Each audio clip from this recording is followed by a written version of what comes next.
Galw'r aelodau I drefn ar eitem gyntaf yn agenda ni y prynawn yma yw'r cwestiynau i'r prif weinidog a'r cwestiwn cyntaf Neil McAvoy.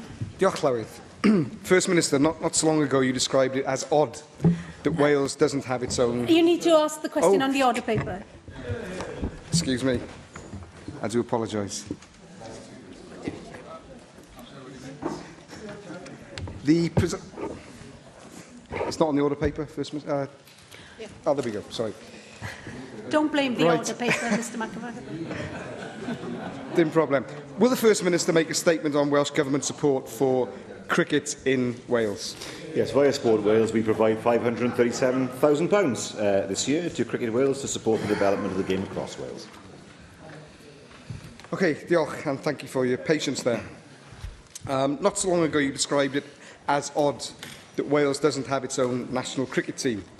And it seems more odd now that Ireland is a full Test member of the International Cricket Council and Scotland is beating England in one-day internationals. So where is Wales? I think many people here find it bizarre that a team called England, with no Welsh players, playing under the English flag, 3 lions on the shirt, could be described as Welsh. Now, Glamorgan, who have had reservations about the Welsh team, are calling for someone to produce a business plan to explore how to have a successful county side and national side. So will your government support Glamorgan's suggestion by commissioning a feasibility study into a Welsh national cricket team, or will you let Welsh cricketers and fans continue to be so badly represented by England? Well, ultimately, this is a matter for Cricket Wales and for Glamorgan Cricket Club, and not for the government. There is no doubt there will be a severe financial impact if we were suddenly to compete in our own names. There's a question mark as to whether Glamorgan could survive, whether the stadium would be viable, and indeed what would happen in terms of the financial support that Welsh cricket receives. I understand that there will be many who in their hearts would like to see a Welsh cricket team, but of course there are financial realities here that have to be observed, and for me I think it's best left to the cricketing authorities. Russell George. Diolch, Llywyd. First Minister, like many sports across Wales, cricket at grassroots and amateur level is coming under significant pressure, both financially and from a participation perspective. Now, on the weekend, you may have seen that the WRU announced a pilot which would see junior rugby moved to the summer season. Now, whilst I certainly acknowledge that some of the reasons put forward by the WRU are understandable, can I ask what discussions your government has had or will be having over the coming weeks to ensure that the game of cricket in Wales is not significantly squeezed or harmed by this decision, as it's surely in everyone's interest that all sports in Wales, including cricket and rugby, have their own space to thrive? It was an issue that was raised with me, actually, over the course of the weekend. There is significant overlap already between the sports. There was a time when people would happily play rugby in the winter and cricket in the summer, and the overlap wasn't there. Certainly wasn't there when I was in school, when we played on sloping pitches with a dull ball and one pad. It was a way to learn cricket, if I remember. But the serious point is this. I think cricket, it's important that cricket is able to appeal to young people as young as possible. The situation has improved. I know when my son was younger, he could play football at 6, rugby at 7, but cricket not until 11. That did change very quickly, and he did take part in some cricket. So I think what's important is the cricket continues to appeal to children at the youngest age possible. And in fairness, that is something that's happening now, so cricket should be able, to my mind, to hold its own. Rhina Bjornwerth. Diolch, Llywydd. One of the most powerful tools, surely, for encouraging youth cricket in Wales would be to have a national cricket team that young people at the length and breadth of the country could aspire to and find role models in. You say that this is not a matter for government. Let's perhaps explore what might be a matter for government. You have a major events unit, for example, that funds a host of events in order to put Wales on the map, in order to market Wales, in order to bring economic benefit to Wales. Would Welsh Government look at the possibility of even using major events funding to get the ball rolling on a national cricket team for Wales as, if you like, a permanent major event that could bring real national benefits? Well, no, the major events funding is there for one-off events, not for continuous revenue funding.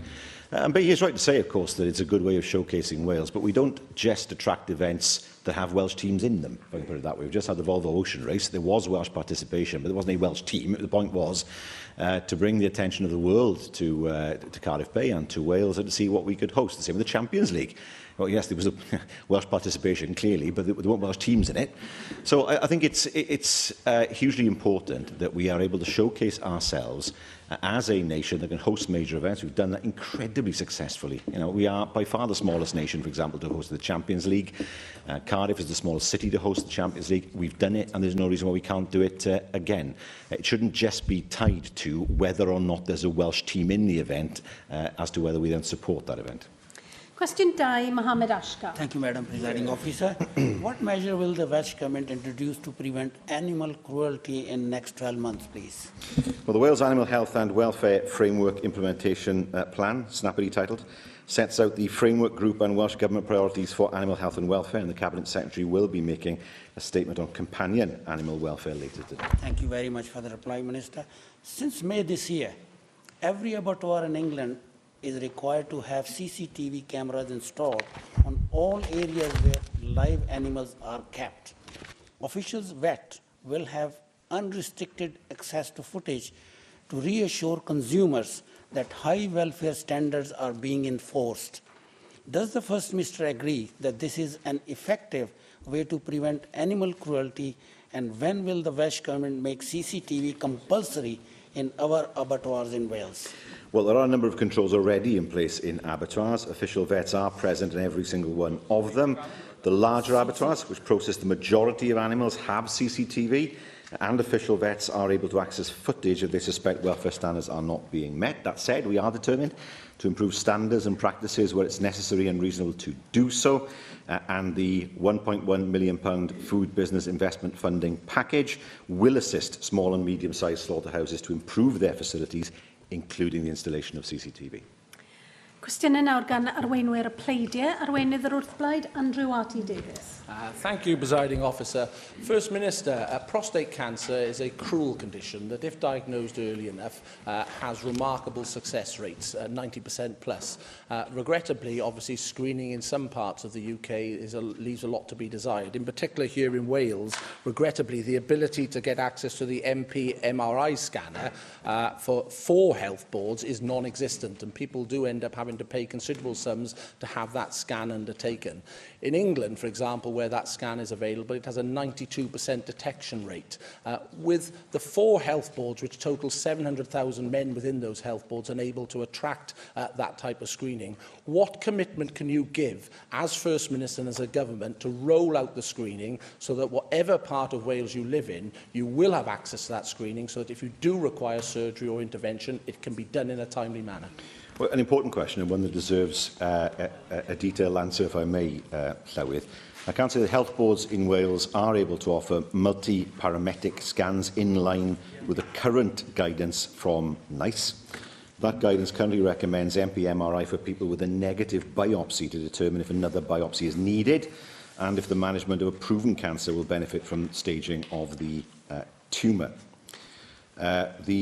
What's called PROMISE trial indicated that people with suspected prostate cancer might benefit from having their MP-MRI prior to biopsy. NICE is reviewing its guidance and is expected to issue recommendations in the early part of next year. In the meantime, evidence is being considered by the Wales Urology Board. It's fair to say there are different views among the clinicians about the implications of recent evidence, with some health boards implementing elements of a revised approach.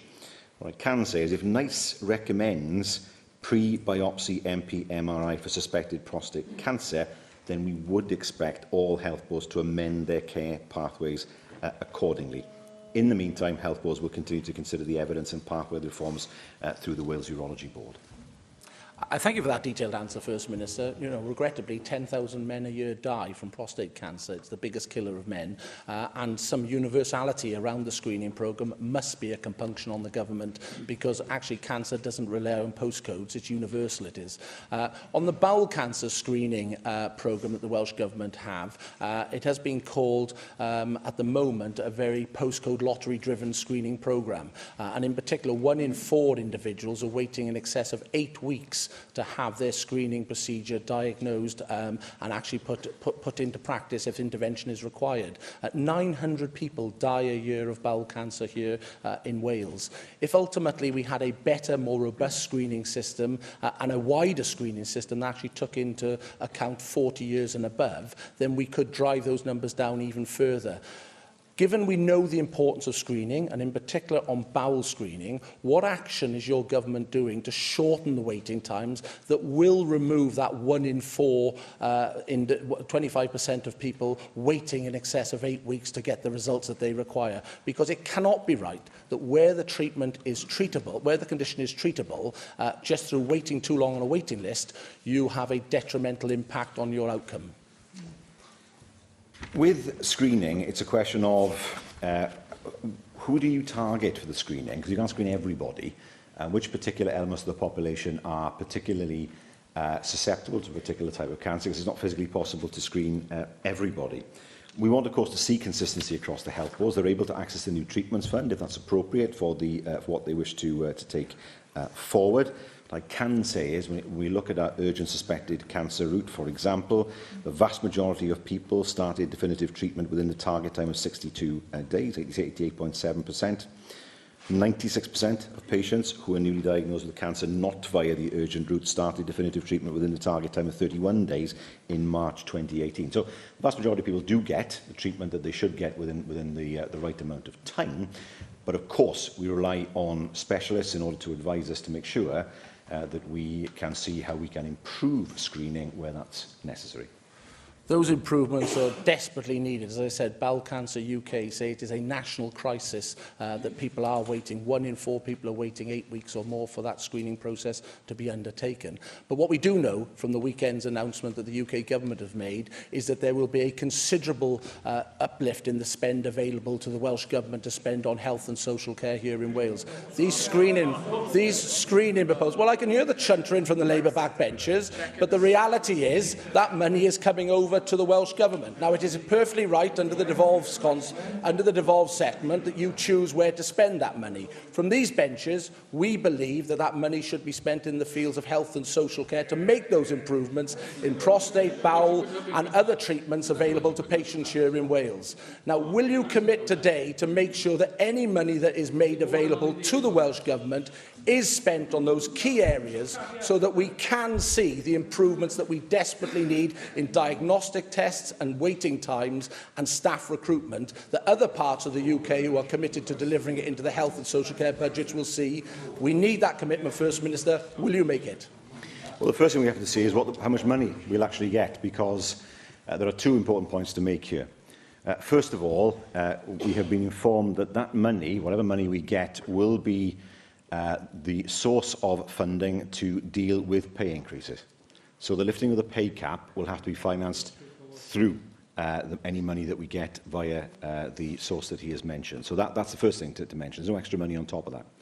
Secondly, of course, it's never the case, is it, that we get a lump sum of money to pay for a particular area, such as health or education. What happens is, of course, as he knows, is delivered via the block grant. What we don't know is that if we get the increase in health, whether we then see decreases everywhere else, in local government, in education, in all those areas that are devolved. Now, those, of course, are removed from the figure that he's just mentioned. So until we know, firstly, how much money net there'll actually be, we don't know, it won't be 1.2 billion, but how much money net there'll actually be, and until we know, of course, how much money, that we've got a fair idea that the pay deal will cost, we won't know how much money is available to spend. And until those factors are resolved, and nobody is able to do that yet, because we don't know what the any increase or not in our block grant will be in the autumn. Until we know the definitive net sum of money, it's very difficult to make any commitments at this stage. Arweinydd Grŵp UKIP, Caroline Jones. Diolch, Llywydd. First Minister, the Prime Minister announced over the weekend that there would be a £20 billion a year birthday present for the NHS in England. As a result of Barnett, Wales is expected to receive £1.2 billion, and on Sunday, a Welsh Government spokesman said that a decision on the allocation of funding would be made by your Cabinet in the usual way. So, First Minister, have you made that decision yet? And will you be using any extra monies we receive for health and social care? Well, the only commitment we have made is that we will lift the pay cap. We've made that commitment, unusually, because normally we don't make those promises before we know how much money is allocated. So that will have to be paid for from whichever sum of money we get from the UK government. There's no extra money for it. And as I said in the answer earlier on, it's not going to be 1.2 billion. We don't know whether there'll be cuts elsewhere that will bring that figure down. Until we know what the final figure is, it's very difficult to give any commitments in terms of spending. Thank you for that answer. My concern here is that mental health issues account for around a quarter of all health problems, yet we spend in as little as over 11% of the entire NHS Wales budget. We have seen a 100% increase in a demand for child and adolescent mental health care services. We know that depression affects 22% of men and 28% of women over the age of 65. We've seen a large rise in instances of self-harm, and each year around 300 people in Wales die from suicide. This is about twice the number of people killed in road accidents. We're clearly not doing enough to tackle mental health in Wales. So, First Minister, will you commit to using some of this additional money, whatever it may be, coming to Wales in order to ensure that mental health funding is based upon a robust assessment of healthcare needs? Yes. In particular, of course, to look at prevention. That's hugely important. With CARMS, she is right to say that there was a significant increase in demand for CARMS, and we met that demand by allocating, if I remember, 8 million a year towards CARMS in order for them to meet the demand that was there. Mental health, as you will know, is a key priority for us in Prosperity for All. We want to make sure that mental health is seen as something that is a priority for all governments in the future, and that will shape any spending decisions that we take if there's any extra money on the table. Thank you for that answer, First Minister. As I've highlighted before many times, that 1 in 4 of us will suffer from mental ill health. A friend of a work colleague could be battling depression for years. We wouldn't know about it because, unfortunately, there is still a stigma attached to mental health issues. We all have to be more open about mental health. We wouldn't try to hide a broken leg, but we will try to hide depression. Sadly, as a result of stigma, many people end up taking their own lives. If we recognise the signs and offer non-judgmental support, many lives could be saved. So, First Minister, will you commit your government to ensuring that as many people as possible are trained as mental health first aiders, and will you look at adding the training to the school curriculum and encourage large employers to have mental health first aiders alongside the normal required first aiders? Thank you. I'm not sure if first aid is the way to deal with it. That suggests something that is acute, something that's just arisen. I think it's more long-term than that. I thought because of the stigma. I take the point that the leader of UK is making in terms of how we deal with people who don't exhibit any external signs of depression. I've seen it at close hand, and I've got a fair idea of how it operates in people, but it's not always obvious to those who are not familiar with the individual involved. And that is difficult, of course, because the external signs are not there. And if you break a leg, it's obvious. The signs are there. That's why I want to make sure that when we look at mental health, we don't just look at it as a service designed to help people when they get into crisis. That we do look at ways in which we can help young people particularly. That's important. We have a counsellor in each secondary school in Wales. But what more could be done, for example, to look to help people who are not obviously in need of help. And they are the people, quite often, of course, that the system needs to identify. How that's done, of course, we will take forward with practitioners to see how we can create a service where there is more focus on prevention and less on dealing with symptoms when they become obvious. Wynydd Plaid Cymru, Lian Wood. Diolch, Llywydd. Does the First Minister agree with environmental lawyers Client Earth that the Welsh Government's plans for air quality lack clarity and detail? Well, we are looking at air quality and how to improve it. I'm not going to agree with a firm of lawyers, obviously, that are not Welsh Government lawyers, but there is a challenge, of course, to improve air quality in the future. Air pollution is responsible for 2,000 deaths per year in this country. It's a public health crisis, and it's your Labour government's environmental legacy. And that's why Plaid Cymru this week has launched a campaign, Clean Air Week. And my colleague Simon Thomas yesterday launched a comprehensive report on hydrogen's role in the decarbonisation of transport. Now, I would urge the First Minister to read this expert-led, in-depth report and to take heed of its recommendations. First Minister, this crisis warrants urgent action. Given that a road in Caerphilly is the most polluted outside of London, will you support our calls for a Clean Air Act for Wales, which would phase out the sale of diesel and petrol-only vehicles by 2030? I think that's too early. I don't think the technology is ready. I do look forward to a time when electric cars become the norm. I don't think the technology is there now in terms of the range, but I think it will become available very, very quickly. 2040, which, if I remember rightly, the target is the UK government has set, is I think, probably pessimistic. But such as the development of the technology in this field, I think we will get to a position where it'll become a realistic option. Now, as somebody who's been driving a hybrid car, the battery in my car only gives me a range of 28 miles. Now, that's the problem. We need to make sure that there's enough, that the technology is right to move ahead in the way that she's described. She's right. In the meantime, what do? We can't do nothing. Well, firstly, we need to make sure that we remove areas where traffic is idling with engines on. That affects air quality. And, of course, to see more modal shift. And that means, of course, moving ahead with the improvements we're going to see in our rail infrastructure to make it more comfortable for people to travel by train in air-conditioned trains that are more frequent. And also, of course, moving forward with the Active Travel Act to make sure that where we see new developments, that cycle paths, for example, are an integral part of those developments, so that people feel they don't have to travel by car. So I think two things. First of all, creating that modal shift. And secondly, of course, looking to encourage ways to ensure that the battery cars have a much longer range in the future, and it's much easier to charge them as well than it is, and that it's much easier to charge them as well than it is at the moment. I think that's when we'll get the real change. I take it then from your answer that you disagree with Labour-led Cardiff Council who has called for a ban on polluting vehicles by 2030. Why is Labour so unable to be consistent on any single policy area? The lack of urgency, willingness and the lack of being able to do things differently is costing people's lives. You can laugh and mutter, it is costing people's lives. Now, you have already lost a case against Client Earth and you face further legal repercussions if solutions aren't found quickly. Let me once again emphasise the scale of the problem here. Air in Cardiff and Port Talbot is more polluted than air in Birmingham and Manchester, despite the huge differences in population. This is the environment that your government is creating for future generations.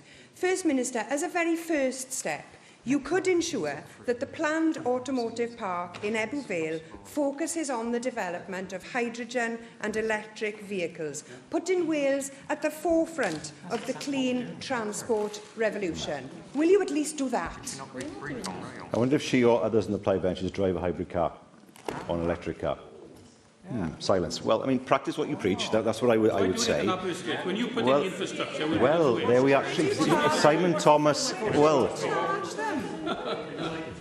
Allow the First Minister to respond, please. Simon Thomas is right. Simon Thomas is right. He's right. He is right to say try doing it for Aberystwyth. He's quite right. I don't dispute that at all, which is why the technology isn't ready yet. It does need to be moved forward. But of course, I notice that nobody even drives a hybrid, apparently, which is something that I've been doing for 3 years. Anyway, look, the point is this, isn't it? How do we create clean air? That's an important point. Port Talbot has a steelworks in it. And that means inevitably that the air quality there may not be as good as it would be in places where that industrial operation isn't there. But we need it to be there. And in fairness, Tata have made a great deal of effort and taken many strides in reducing their emissions over the years, and that has had an effect on Port Talbot. Port Talbot also has a traffic problem, which is not easy to resolve, which will need to be looked at in the future. Cardiff, well, yes, I think it's right to say that it's probably easier to drive an electric car in Cardiff if people are commuting a short distance. That's something to encourage, and the infrastructure is being Well, you know, she makes the point about the ministerial fleet when nobody in her own party is driving that kind of car, given the long distances. Yes, but I am not the one, am I? I am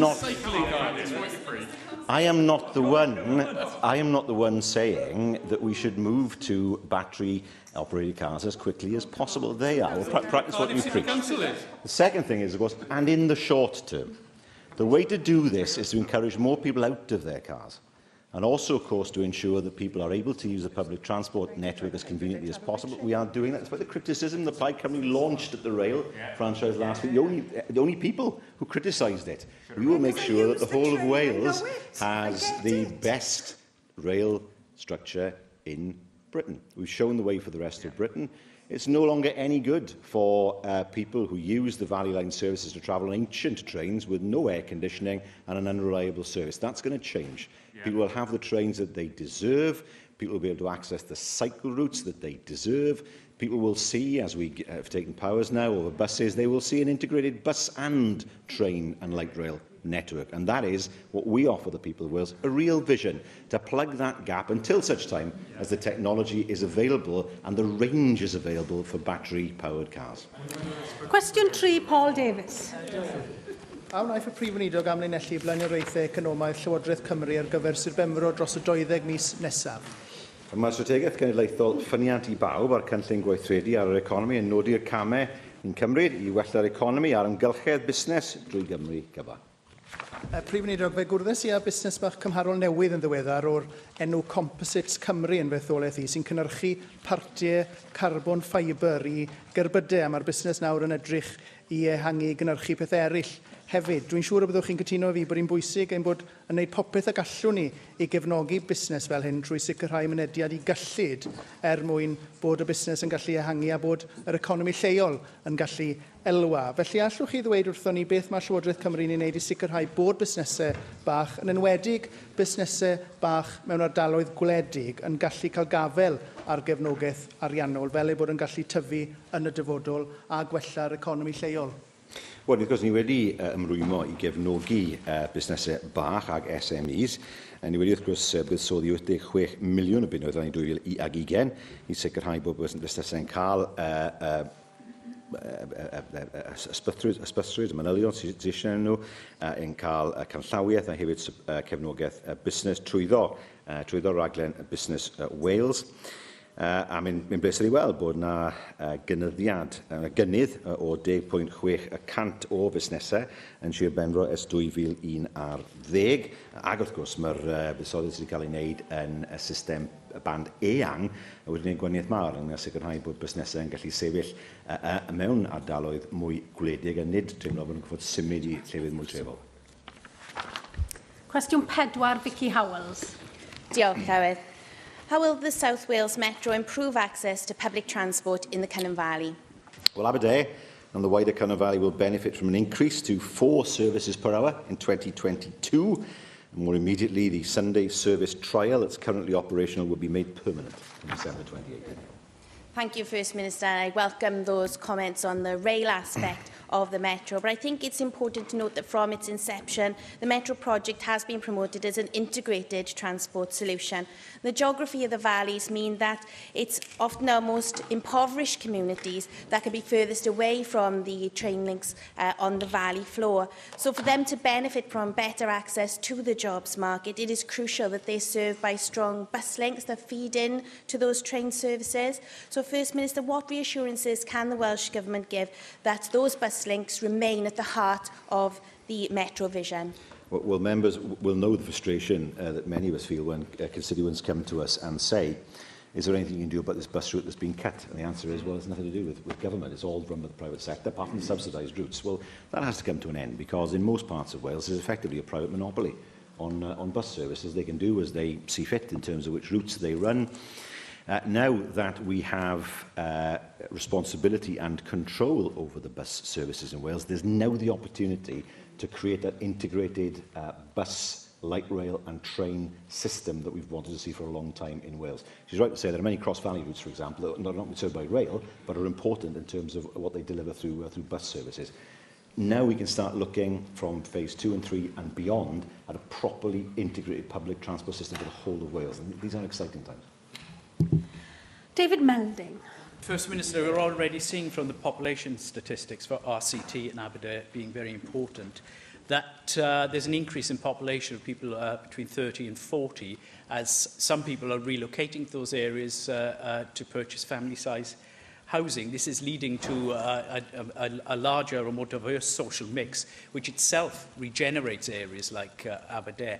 But an essential part of this, to really build on this trend, is to ensure the Metro provides excellent transport, because a lot of younger people do not want their lives ruled by the car and facing congestion.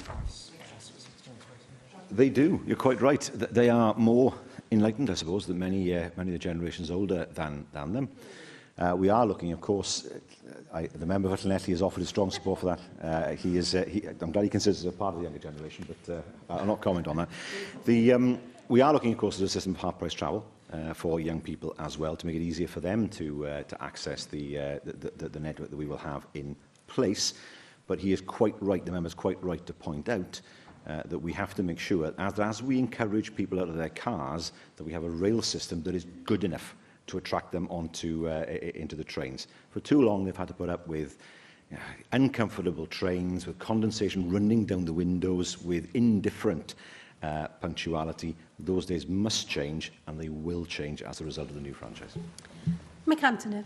First Minister, the improvements to the service in Cynnon Valley will obviously come through to Pontypridd, but are probably unlikely to go as far as the benefits to Pontyclean, where you have a population from Pencoed to the surrounding area of around 100,000. The main benefit that probably people in Pontyclean will see is that there will be more trains going through Pontyclean, but not necessarily stopping in Pontyclean. At the moment, there is one train an hour, 2 at peak times, normally 2 carriages, and there is incredible frustration in terms of people actually even being able to access the service at all because of the congestion. I wonder if something Welsh Government would have a look to ensure that in this growing area, this vitally important area, part of my constituency, that there will be very specific improvements to the rail service, but to the frequency of trains and the quality of trains and the number of carriages to enable to deliver people, whether it be from Pencoed through Pontyclean to Cardiff and vice versa.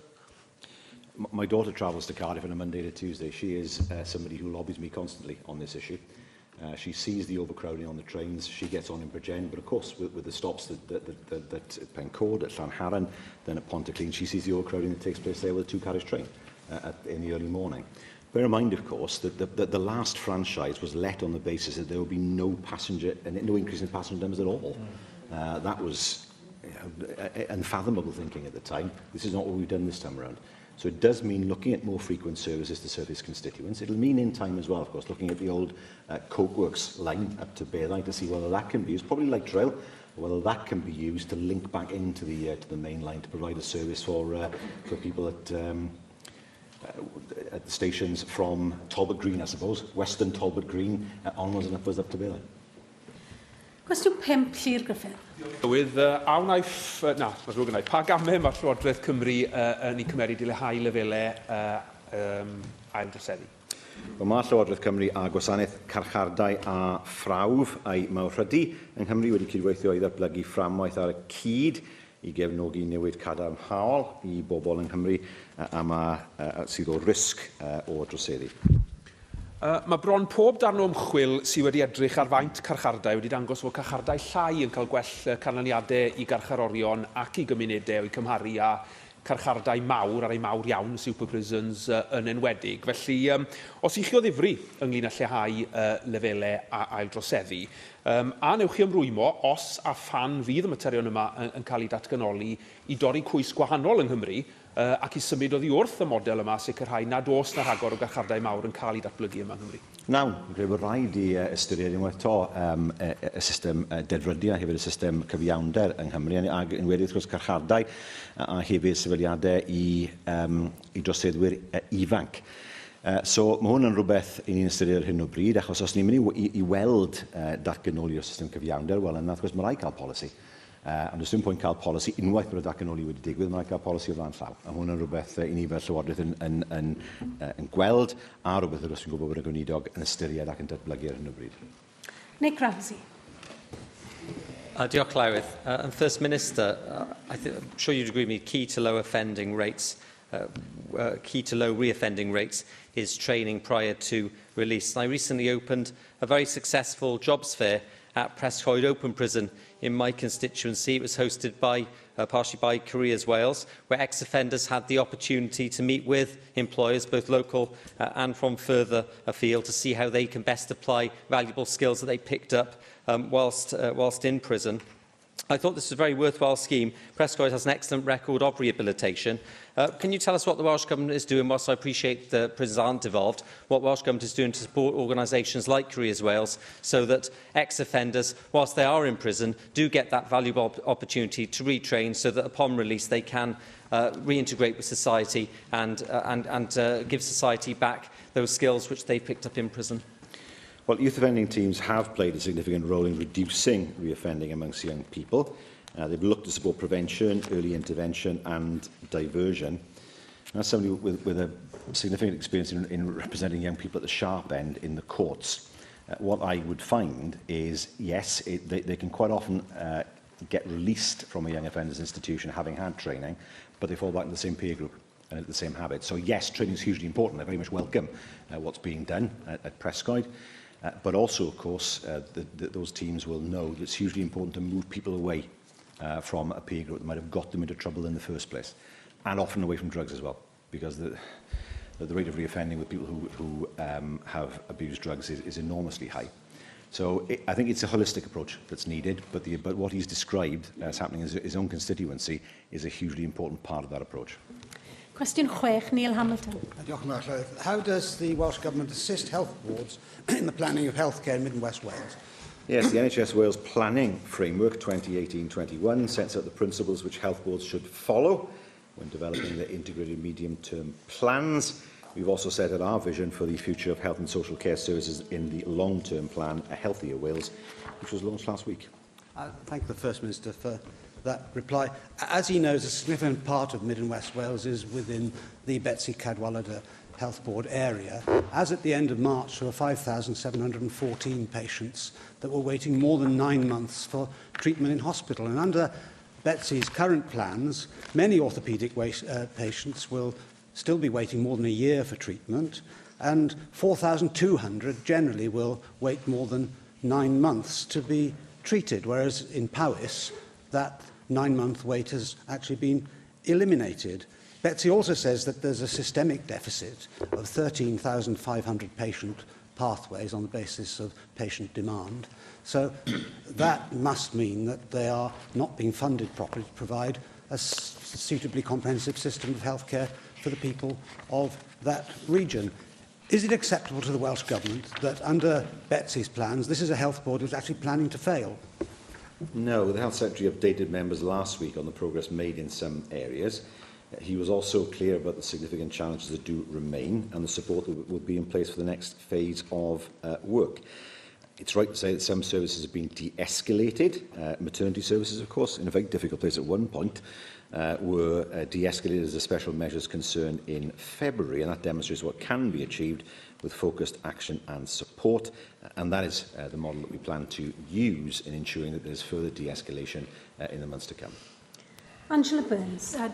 Presiding Officer. Of course, we do know a little bit better now what is happening in Betsy Cadwallader and what support the Welsh Government is offering that health board, simply because we've raised it here so many times that we've finally managed to get an answer. I wondered now, First Minister, if you might be able to enlighten us as to the types of levels of support that the Welsh Government is offering the Hawddar Health Board, which, as you know, is in a form of special intervention. They've already been in it for over 2 years. We don't want to see their situation deteriorate or continue for as long as the Betsy Cadwallader Health Board situation has. Surely the objective is that you go in, you give them the support, they put themselves right, and then they come back out of special measures. That's the way we should be running our health board. So perhaps you can just give us an overview of what you're doing for Hawddar Health Board, because I found it exceptionally difficult to try to get some real clear crystal clear answers on this matter from the Cabinet Secretary for Health. Well, I can say that in 2015 to 16 and 2016 to 17, we did provide Hywel Dda with additional non-recurrent funding of £14.4 million as short-term structural support in recognition of the financial challenges facing the board. On the 23rd of May, the Health Secretary announced the findings of a review which partially confirmed the view that Hywel Dda faces a unique set of healthcare challenges that have contributed to the consistent deficits incurred by the board and its predecessor organisations as well. And as a result, £27 million of additional recurrent funding has been released to the Health Board from during this financial year. That will place the Health Board on a sounder funding basis going forward, and of course it will help the board to develop and transform services in the future. Simon Thomas. I don't know, First Minister, if you've had a chance to see the Ombudsman's report on the distressing case of Ellie and Chris James of Haverfordwest, whose son died in Glangwili Hospital. There were a host of failings described in that Ombudsman's report, compounded by the decision to describe their son's death as stillborn, despite the fact that he had signs of life after being born, and that in itself was as a result of several failings, including, for example, failing to monitor heartbeat. This has happened in Glangwili with a young mother being taken from Withybush to Glangwili, a failure to escalate, something we told wouldn't be happening when the services were taken from Withybush to Glangwili, of course. I hope you'll join with me in extending deeper sympathies to the family and the circumstances that they have suffered. But in particular, I'd be interested to know what specific steps you're taking in line with the Ombudsman's conclusions that the Health Board implements the recommendations of this report now, and whether you're taking any further direct action to ensure that we have the highest standards of neonatal care in our Health Board area.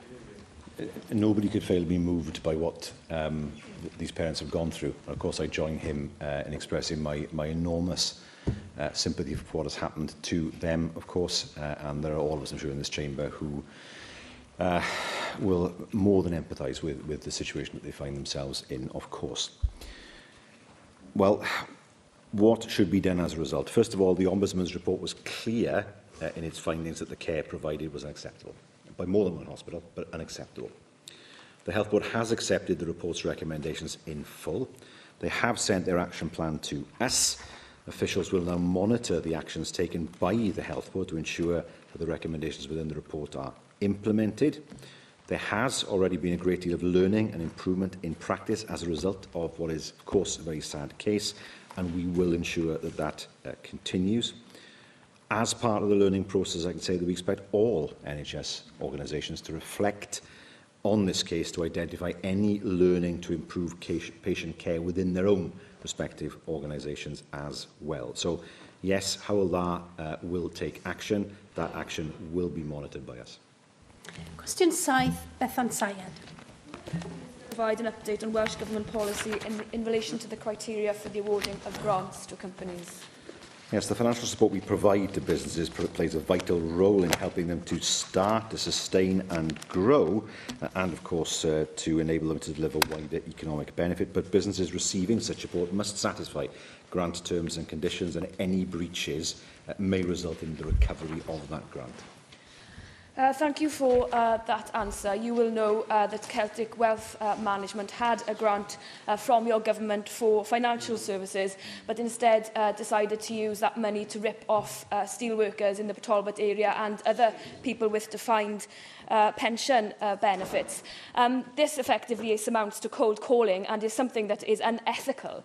I'm wondering why it's taken you 7 months to even comment on this in any way, shape or form, and why you are not taking decisive action as a government to root out the problem in relation to this particular firm, which if you go on their website, there is now no longer any information on it. There are 44 steelworkers in my area taking class action against Celtic Wealth Management and other bodies that are involved. If you are going to be delivering grants, why were you not able to check what they were doing before you gave them that grant? And what are you now doing to ensure that this particular company does not receive further money from this government? Well, the subsequent practice by a business does not mean they were engaged in that practice when the grant was received. But She's right to say that in 2014, Celtic Wealth Management did receive an offer of financial support. If there has been illegal mis-selling, that would be a breach of our conditions, and we will take action to recover any money that we have given them. Now, the first thing that has to happen is there has to be an investigation, to my mind, by the FCA and by the other regulators. They're responsible ultimately for enforcing the laws governing financial services, but we will continue to examine the situation, as I say, quite clearly. If there is a breach of the conditions of the financial support that we have provided, we will take action to recover that money. Susie Davis. Diolch, Llywydd.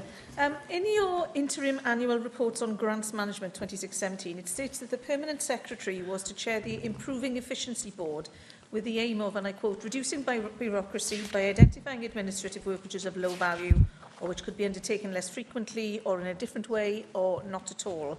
The work started in May last year and was to complete in 2018 by being taken on apace. Has that work now been completed? Have there been any financial savings for your government? And if there have been, are they more or less than you expected? And are you anticipating more applications for grants now that there's more money available to meet them? Well, there's less money because we get less money from the UK Conservative government. So it's not as if there is a sudden windfall of money that we can draw on in order to help businesses. But we continually look to improve our offer to businesses in terms of grant funding, particularly to remove duplication, because the temptation sometimes is to create a number of different grant schemes in order that different applications are able to fit properly. Now, that can lead to a proliferation of grant schemes in time, and the work that's ongoing is looking at slimming down potentially the number of grants that are available and simplifying the way in which they're applied for. Senedd. So there are now 143 accredited employers paying the real living wage in Wales across the public, private and third sector, helping to address the pay and gender inequalities in the workplace, with the Welsh public sector spending approximately £6 billion annually through procurement. Will you update the Assembly on the adoption of the Code of Practice on Ethical Employment and Supply Chains, which commits companies to sign up to consider paying the real living wage? Well, I can say that 86 organisations have already signed up to the code, which commits public, private and third sector organisations to a set of actions that tackle illegal and unfair employment practices. The 4 supporting guides that make up the code contain tools and advice to help put those commitments into practice. They include, for example, tackling unfair employment practices and false self-employment, tackling modern slavery and human rights abuses, implementing the living wage through procurement and blacklisting.